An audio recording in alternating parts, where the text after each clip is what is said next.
Kate was not supposed to be here. Not in this dark cave system on a planet humans had only discovered 3 months ago. Not alone. Not with alien predators hunting somewhere in the tunnels behind her, and definitely not carrying 2 small alien cubs that weighed down her pack as she crawled through the narrow passage.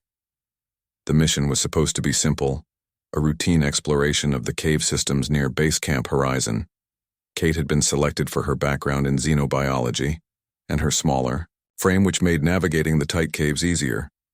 Her team leader Diane had given clear instructions: map the main chamber, then return, no detours, no unnecessary risks. That was before the tremors started. Kate remembered the rumbling that shook loose stones from the cave ceiling, the urgent voice of Commander Samantha through her comm unit ordering immediate evacuation.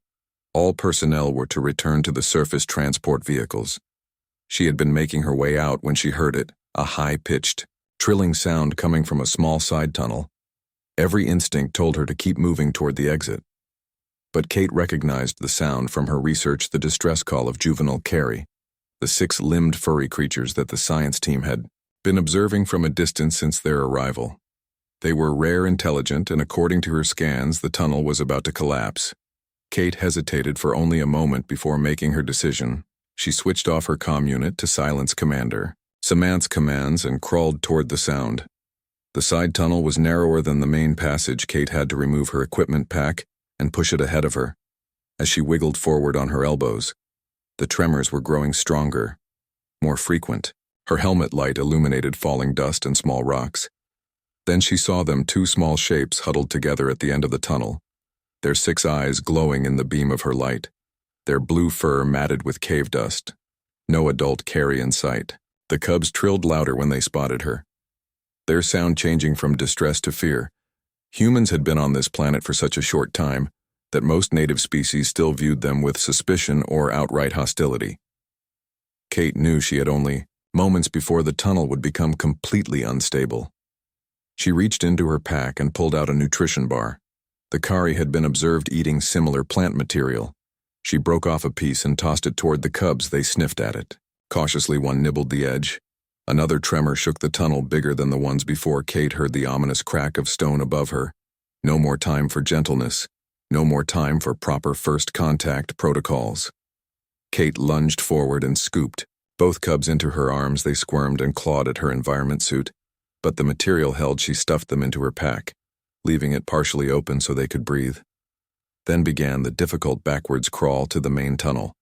She had just cleared the side passage when it collapsed completely. The rush of air and dust nearly knocked her flat. The main tunnel was becoming unstable too. Kate secured her pack with the cubs to her back and ran. The path back to the entrance was longer than she remembered, or maybe it just seemed that way with the added weight and the fear pushing her forward twice. She had to detour around collapsed sections once she squeezed through a gap so tight that the material of her suit tore along her shoulder. When she finally reached the main chamber, her comm unit crackled back to life as it reconnected to the base network.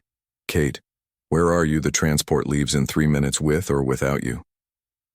Commander Samantha sounded angry and scared. "Almost there," Kate gasped as she sprinted toward the cave entrance. Daylight beckoned ahead. She burst out of the cave into the purple-tinged daylight of the planet they had nicknamed Violet. The transport vehicle was still there, its engines humming as it prepared for departure. Kate saw the relief on the faces of her team members waiting at the ramp, then confusion as they noticed the movement in her pack. "What did you do?" Diane asked as Kate stumbled up the ramp before she could answer. One of the cubs poked its head out of the pack, all 6 of its eyes blinking in the unaccustomed brightness. Kate, Commander Samantha, stepped forward, her face a mask of disbelief and anger. "You risked your life and disobeyed direct orders for alien wildlife." Kate stood straighter. Despite her exhaustion, not wildlife, she corrected, children. The entire team fell silent as the second cub emerged. Both creatures trilled softly, clinging to Kate's shoulders. "We have to go," the pilot shouted from the cockpit. "Another tremor is coming." As the transport lifted off, Kate watched through the viewport as the entire cave system collapsed in a cloud of dust and debris. The 2 cubs pressed against her, trembling. She stroked their fur, gently surprised at how quickly they had decided she was safe back at Base Camp Horizon. Commander Samantha called an emergency meeting. Kate stood before the mission leaders, still dusty from the cave, still wearing the torn environment suit. The cubs refused to leave her side, hissing at anyone else who approached. "Do you understand what you've done?" Commander Samantha asked. "You've violated at least 7 protocols for interaction with alien species. You've potentially exposed yourself and this team to unknown biological contaminants, and you've interfered with the natural order of this planet." "I know what the protocols say," Kate replied, "but these cubs were trapped. They would have died." Dr. Lisa, their chief medical officer, stepped forward. She had been scanning the cubs since their arrival. "These aren't ordinary, Carrie," she said quietly. "The readings show neural activity far more complex than what we've observed in the adults, and there's something else." She hesitated. "Their genetic structure suggests they aren't entirely natural." "What does that mean?" Kate asked. "It means someone has modified these creatures," Lisa replied. "Engineered them. The Curry we thought were just intelligent native fauna might be something much more complex." The room fell silent as everyone processed this information. A signal alert broke the silence. "Megan." The communications specialist looked up from her console with wide eyes. "We're picking up an approaching ship," she reported. "Not one of ours. Not human design at all." Kate felt the cubs press closer to her. Their trilling changed to a melodic humming. Everyone moved to the observation deck as the alien ship descended from the violet sky. It was beautiful, sleek and silver, with curves that seemed impossible under normal physics. It landed with barely a sound just beyond the perimeter of the base camp. "They want to talk," Megan said. "They're broadcasting a message on all frequencies." The message played through the speakers. It wasn't in any human language, but somehow Kate understood it, a request for their children to be returned, a promise of knowledge and alliance in exchange. "How can you understand that?" Commander Samantha demanded, watching Kate speak softly to the cubs. "I don't know," Kate admitted, but I think she looked down at the cubs, who were now glowing slightly, their 6 eyes fixed on her face. "I think they're helping me understand." Against the protests of half the command team, Kate was allowed to approach the alien ship, the cubs riding on her shoulders. As she drew near the ship, a door appeared in what had looked like seamless metal. A tall, slender figure stepped out. It resembled the Kari in some ways, 6 eyes arranged in the same pattern, but it stood upright on 2 legs. Its forearms moved with graceful precision. Its fur was white with blue markings. It spoke the sound incomprehensible to the humans watching from the base, but Kate nodded as if in conversation. Commander Samantha nodded. "Then I need you to find out if there's anything in there that can help us defend ourselves." Kate closed her eyes again, focusing on the key in her hand, asking it for knowledge of Vorax technology, weaknesses, weapons, defenses.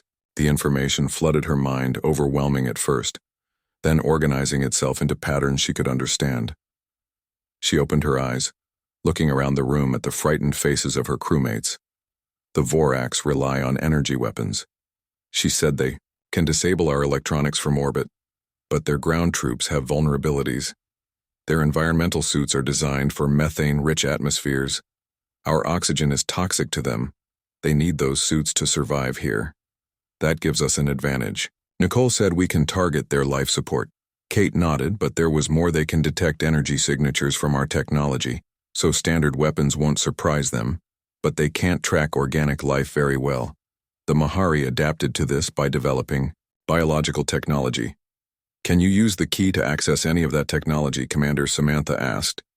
Kate hesitated. The key felt warm again. "Responsive in some way, I think." "So she said, but I need time." "You've got 3 minutes, Nicole reported. Kate focused again on the key, asking not just for information now, but for help immediately. The key responded, growing hot in her palm, then melting, flowing up her arm like quicksilver. She gasped in surprise as the liquid metal spread across her body, forming a second skin beneath her uniform. "Kate, Commander." Samantha stepped forward, alarmed. "Am okay?" Kate said she could feel the Mahari technology interfacing with her nervous system, enhancing her senses, strengthening her muscles. It felt strange, but not painful. She looked toward the window and suddenly could see the Vorax shuttles in perfect detail. Despite the distance, their hulls were covered with strange, glowing symbols, weapons ports opening as they descended. "They have energy cannons," she reported. They'll try to disable our power systems first, then deploy ground troops. She paused as more knowledge flowed into her mind. There are 27 Vorax soldiers on those shuttles, all armed with disruptor rifles and neural scramblers. How do you know that? Diane asked. Kate pointed to the nearest shuttle. I can see them. She said, the armor is adapting my eyes. The first shuttle fired a beam of pulsing red energy, struck the base's shield generator. The lights flickered and died. Emergency power activated, bathing everything in red shields at 30%. Nicole reported second wave incoming. Kate knew they couldn't withstand another attack. The base wasn't designed for warfare. There were 43 crew members here. Scientists, explorers, not soldiers, Commander, she said. I think I can help, but you'll need to trust me. Samantha looked at her skeptically. What are you suggesting? The Mahari left more than just information in this key. Kate explained. It's also a tool, a way to activate certain dormant systems they left on this planet centuries ago. What systems? Defensive ones. Another energy beam hit the base. More alarms joined the cacophony. Shields critical. Nicole shouted, evacuation protocols, Commander. There's no time to evacuate. Kate argued, do it, Commander, Samantha ordered, looking directly at Kate. Whatever you're planning, make it fast. Kate nodded and ran from the command center, ignoring the shouts behind her. The Mahari technology flowed with her, making her faster, stronger. She burst through the main doors of the base and sprinted toward the spot where the Mahari ship had landed. She could feel it now, a resonance beneath the soil. Something ancient and alive, calling to the key that had become part of her. She knelt, pressing her hands. Against the ground, the liquid metal flowed from her fingers, seeping into the soil. For a moment, nothing happened. Then the ground began to tremble. Not like the earlier seismic activity, but with purpose. With intelligence. Kate felt the vibrations change, becoming a pattern, a language she somehow understood. Wake up, she whispered. The soil beneath her hands split open, a soft blue glow emanating from below. The trembling increased. Flowers of crystalline material erupted from the ground surrounding the base, growing into towering structures that curved overhead. The structures continued to grow, connecting, linking, forming a dome of translucent crystal around the entire base. The Vorax shuttles fired at the crystal dome. The energy weapons reflected back. One shuttle exploded in midair. The others veered away. Kate stood amazed as the crystal structure continued to grow more complex, beautiful and deadly. The Mahari defense system was elegant and effective. She felt connected to it, able to sense its capabilities and direct its growth. Inside the base, Commander Samantha and the others stared up at the crystal dome in astonishment. Through the command center windows, they could see Kate standing outside, her figure distorted by the crystalline material, her hands raised as if conducting an orchestra. What is that? Lisa breathed. Some kind of living defense system, Nicole suggested, analyzing the readings appearing on her screens. It's deflecting their weapons and it's growing. Kate felt the crystal respond to her thoughts, extending tendrils upward into the atmosphere, creating a network that surrounded the Vorax shuttles, holding them in place. They struggled against the crystalline web but couldn't break free. One by one, the crystal tendrils pierced the hulls of the shuttles, not destroying them but immobilizing them. Kate could feel the fear of the Vorax soldiers inside. She directed the crystal to seal the breaches, maintaining the methane atmosphere inside the shuttles, keeping the Vorax alive but helpless. Then she turned her attention to the main ship, still orbiting above the crystal network, reached higher, extending beyond the atmosphere into space surrounding the massive Vorax vessel. Kate felt resistance as the ship's weapons fired against the crystal, but the material absorbed the energy, growing stronger, feeding on the attacks. The connection between Kate and the crystal system intensified. She could see through it, feel through it, the vastness of space, the cold emptiness, the distant stars, and something else, another ship approaching, not Vorax design. The Mahari had returned. A signal passed through the crystal network. Kate understood it immediately. The Mahari were asking permission to dock with the captured Vorax vessel. She granted it, feeling the crystal adjust to allow the Mahari ship through its defenses while maintaining the containment of the Vorax. Kate swayed, suddenly exhausted. The connection with the crystal system was draining. Her human body wasn't. Designed to channel so much energy for so long, she fell to her knees as darkness edged her vision. The last thing she saw before losing consciousness was Commander Samantha running toward her through a door that had appeared in the crystal dome. The cubs leapt from Kate's shoulders and ran to the alien. It embraced them with its forearms, then turned back to Kate. It extended one hand toward her. Commander Samantha watched through binoculars as Kate reached out and took the alien's hand. A glow passed between them. For a terrifying moment, Samantha thought Kate had been harmed, but then she saw her smile. When Kate returned to the base, she carried something small and metallic in her palm. They are called the Mahari. She explained. The Kari are their ancestors modified over generations to survive on this planet. While the Mahari explored the stars, the cubs are a special part of their future generation, more evolved. They were left in the care of the Kari, but got separated during the tremors. What is that thing they gave you? Diane asked, pointing to the object in Kate's hand. Kate opened her palm to reveal what looked like a small silver seed. They call it a knowledge key. Kate said they want to share their technology with us. Their history, their star maps, in thanks for saving the cubs. She looked up at Commander Samantha. They say they have been watching humanity for decades, wondering if we were ready for contact. They believe that a species willing to risk themselves for the children of another species is ready for the stars, Commander. Samantha stared at the seat at Kate, at the alien ship still gleaming in the purple light of the setting sun. I should reprimand you, she said. Finally put you on report for disobeying orders. Kate nodded, accepting the consequences. But instead, Samantha continued, I think we should prepare for the first official human diplomatic meeting with the Mahari. She straightened her uniform. And Kate, yes, Commander. Thank you for not retreating. The knowledge key glowed in Kate's palm, and outside the base, the Mahari ship hummed with possibilities. Kate slept fitfully that night. The knowledge key resting on the small table beside her bed, it emitted a soft, blue glow that pulsed like a heartbeat. She dreamed of stars and worlds she had never seen, of creatures both beautiful and terrifying, of music that tasted like sunlight. She woke to find Dr. Lisa standing over her, concern etched on her face. Your brain activity went off the charts, she said. We thought you were having a seizure. Kate sat up, feeling more rested than she had in years. The key, she asked. It's still there. Lisa pointed to the table, but we couldn't touch it. Anyone who tried received a mild shock. Kate reached out and picked it up easily. It felt warm in her palm. Alive somehow. What happened while you were sleeping? Lisa asked. Kate tried to explain the dreams, the knowledge that had flowed into her mind. But human language seemed inadequate. I think it's teaching me, she said, finally, not just facts but understanding. I think I know now why the Mahari left those cubs with the Kari and why they modified their own species. Tell me. Lisa leaned forward. The Mahari are dying. Kate said their species is ancient. They evolved millions of years before humans. They spread across hundreds of worlds, but something in their genetic makeup is breaking down each generation. Fewer children are born, and those that survive are weaker. The cubs they left here are part of an experiment. They believe that returning to a more natural state might save them. Those cubs are their future. Lisa looked shocked, the implications sinking in. So they came back for them.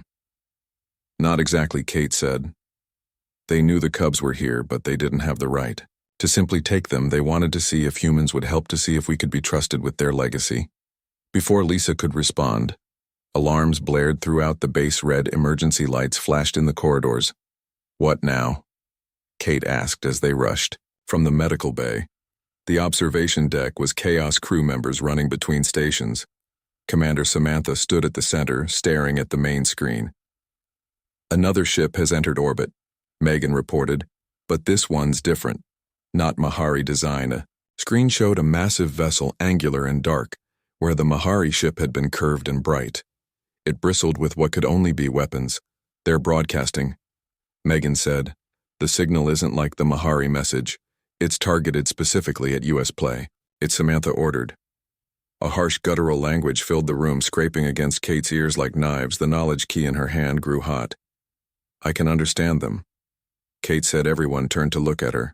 They call themselves the Vorax, they say. The creatures we found. The Mahari are fugitives, criminals. They demand we surrender them immediately. Criminals, Commander Samantha looked at Kate. What did we get ourselves into? Kate closed her eyes, letting the knowledge from the key flow through her. The history of the Mahari and the Vorax unfolded in her mind. Ancient enemies. The Vorax were conquerors who destroyed entire civilizations to fuel their technology. The Mahari had fled rather than submit, refusing to share their advanced bioengineering knowledge. The Vorax are lying, she said. Finally, they hunt the Mahari because they want their science, their ability to modify living things. The Mahari refuse to help them create biological weapons. How can you know this? Diane asked. Kate held up the key. It's showing me their shared history. Commander Samantha turned to Megan. Contact Earth Command, we need instructions. The communications officer shook her head. There's some kind of interference, I can't get a signal out. The Vorax ship is blocking all transmissions. Another technician reported they're moving into low orbit directly above us. What are our options? Commander Samantha asked, looking around at her team. We have limited defensive capabilities. Lieutenant Nicole said we have the standard perimeter shields, but nothing that could stop a ship that size. We could try to negotiate. Kate suggested, or surrender the Mahari.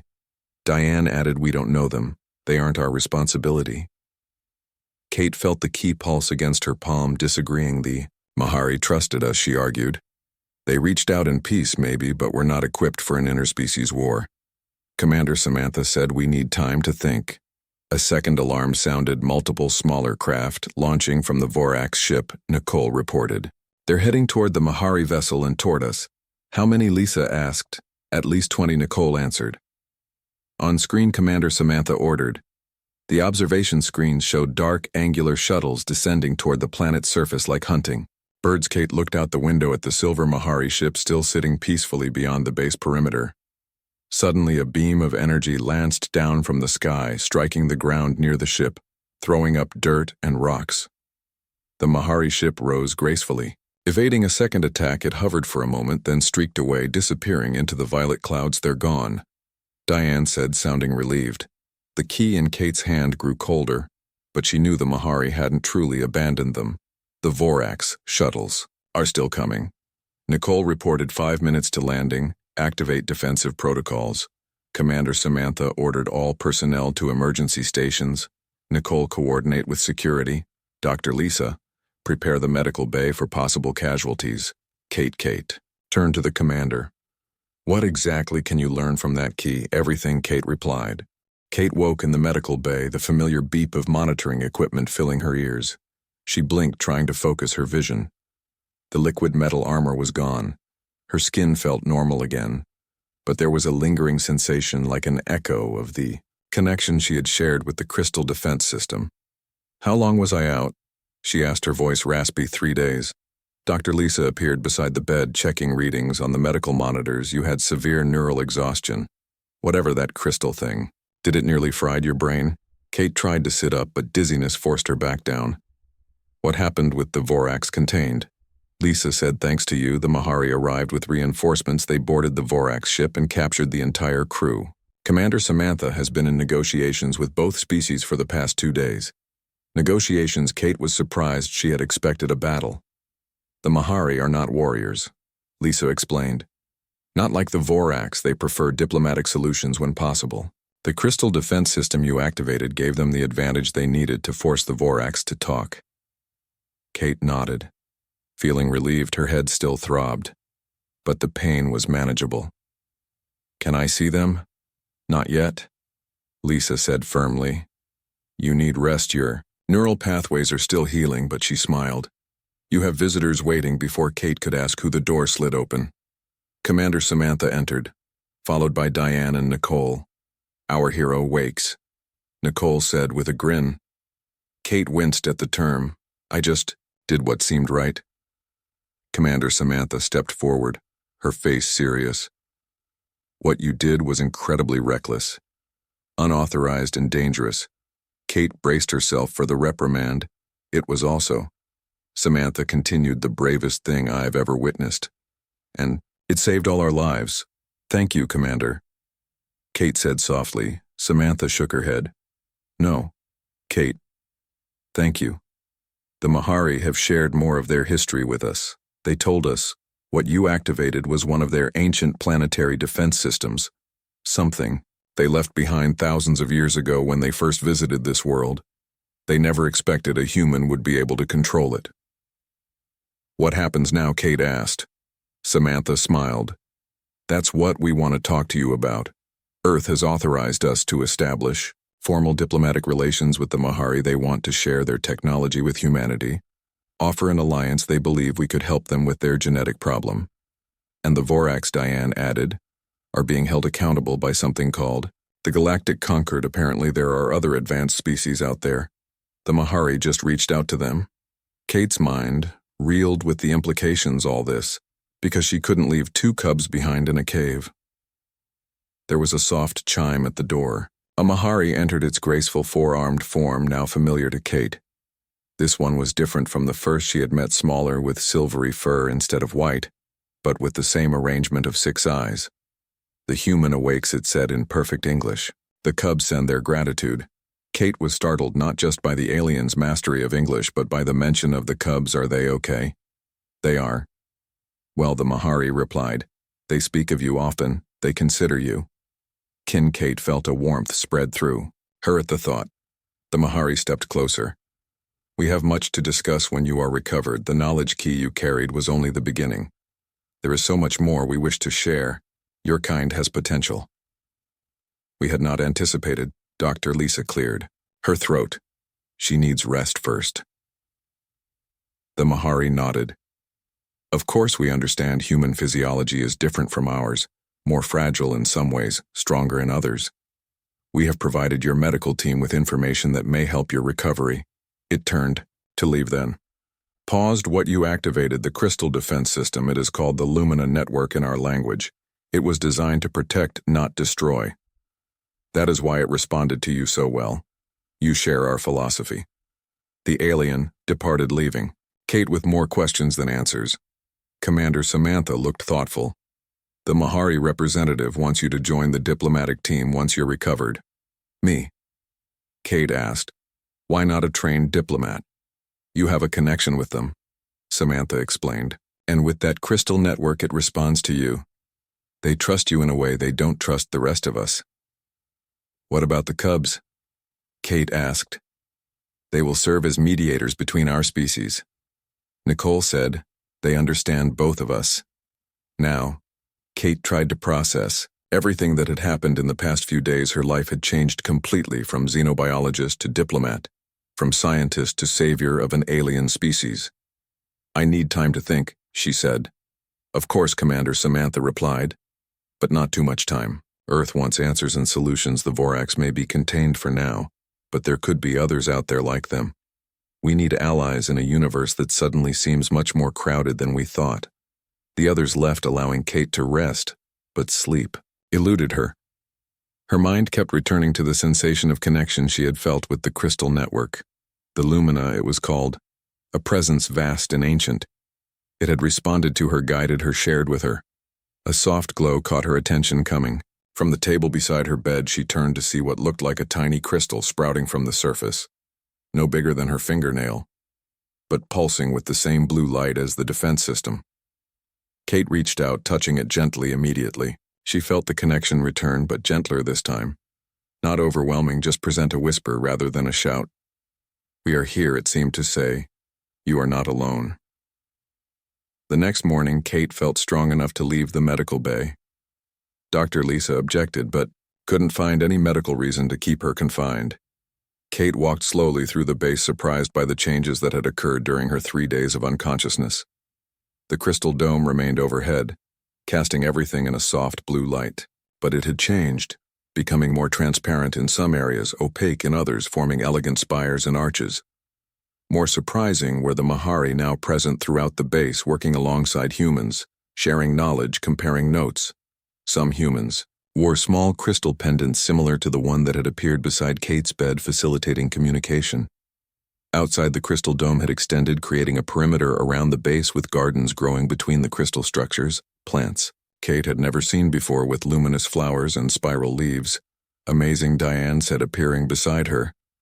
The Mahari call it symbiotic architecture. It grows and adapts to our needs. They say eventually it will become a fully functional city, Kate. stared in wonder. How long will that take? Diane laughed. At the rate it's growing days, not years. They work on a different timescale than we do. The Mahari have been modifying their perception of time for millions of years. Kate followed Diane to the command center, which had been transformed into a joint operations facility. Humans and Mahari working side by side. Holographic displays showed the Lumina network extending across the planet, forming connections between previously isolated outposts.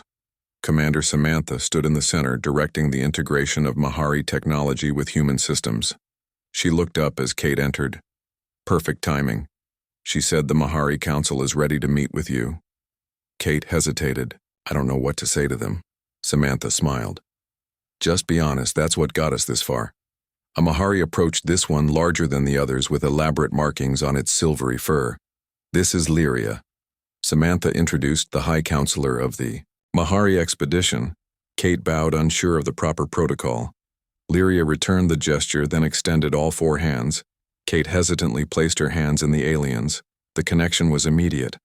Not like the overwhelming flood of the Lumina network, but a gentle sharing of thoughts and emotions. "I see why the Cubs chose you." Lyria's voice was in her mind, resonant and musical.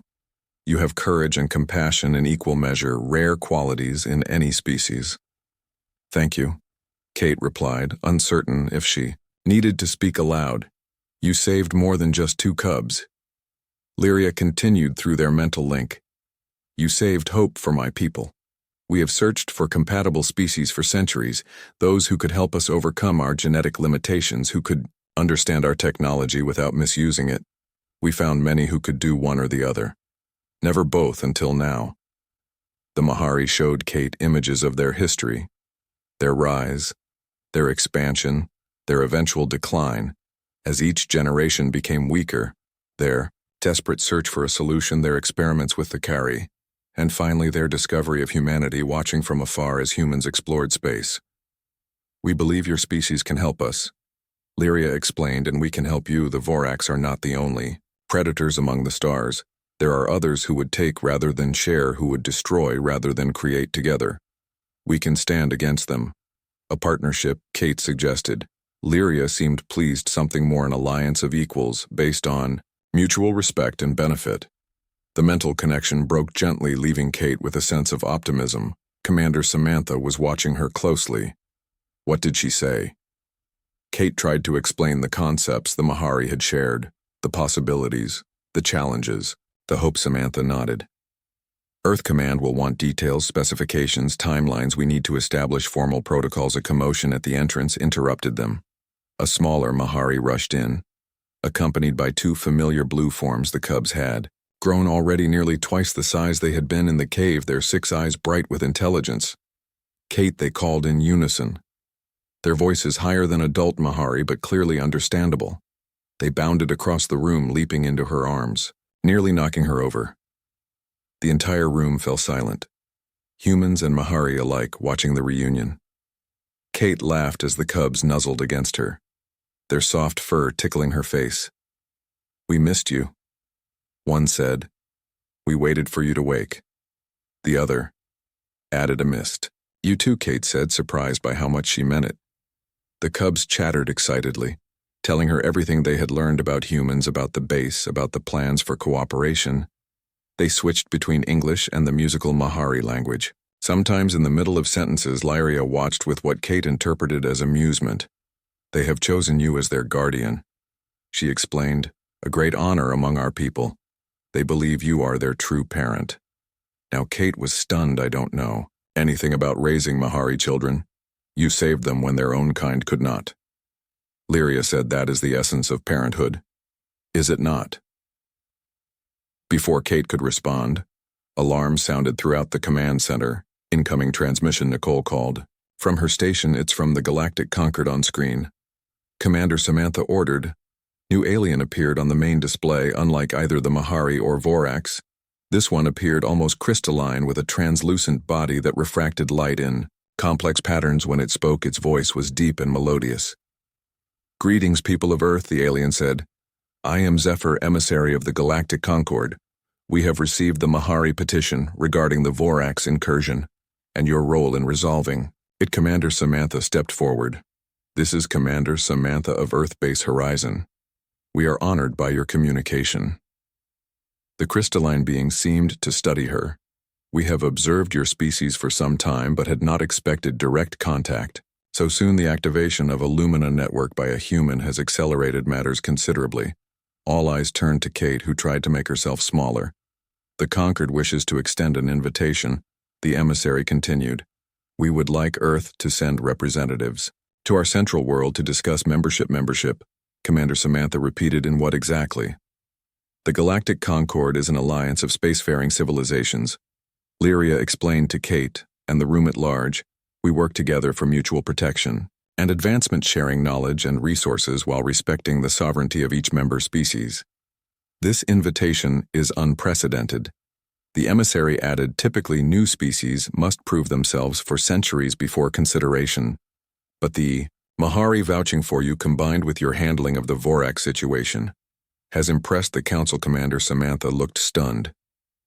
This is beyond my authority to accept. She said we will need to consult with Earth Command.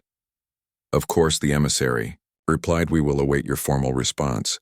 A preliminary delegation would be welcome within one of your Earth months.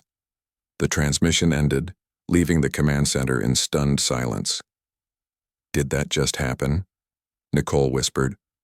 What is happening to us? Kate felt the weight of the cubs in her arms, the trust of these alien children, the responsibility she had taken on without intending to, and now this, an invitation that would change humanity's place in the universe forever. All because she had refused to retreat. Commander Samantha turned to the room, her expression shifting from shock to determination. All right, people, we have work to do. Nicole, contact Earth Command Priority 1.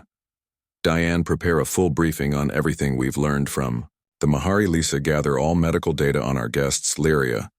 She turned to the Mahari leader. We need to know everything about this Galactic Concord, what to expect, how to prepare. And Kate. Samantha looked directly at her. Yes, Commander. You and your cubs are going to tell me exactly how that crystal network works and what else it can do. We need to understand our new capabilities. Kate nodded, the cubs still clinging to her shoulders. They chattered excitedly, promising to explain everything. The command center erupted into activity. Kate looked up at the crystal dome overhead, feeling its connection to her, its potential. The Lumina network was just the beginning. She realized humanity stood on the threshold of something enormous, something wonderful and terrifying. One of the cubs nuzzled her cheek. You were right to save us, it whispered. The universe is better when species help each other. Kate smiled, thinking of that moment in the cave when she had made the choice to turn back for the cubs instead of retreating, a small decision that had changed everything. I would do it again, she said, and meant it. Outside, the crystal dome reached toward the stars, connecting Earth to a universe far more complex and wonderful than anyone had imagined. A universe now watching with interest as humanity took its first steps onto a much larger stage.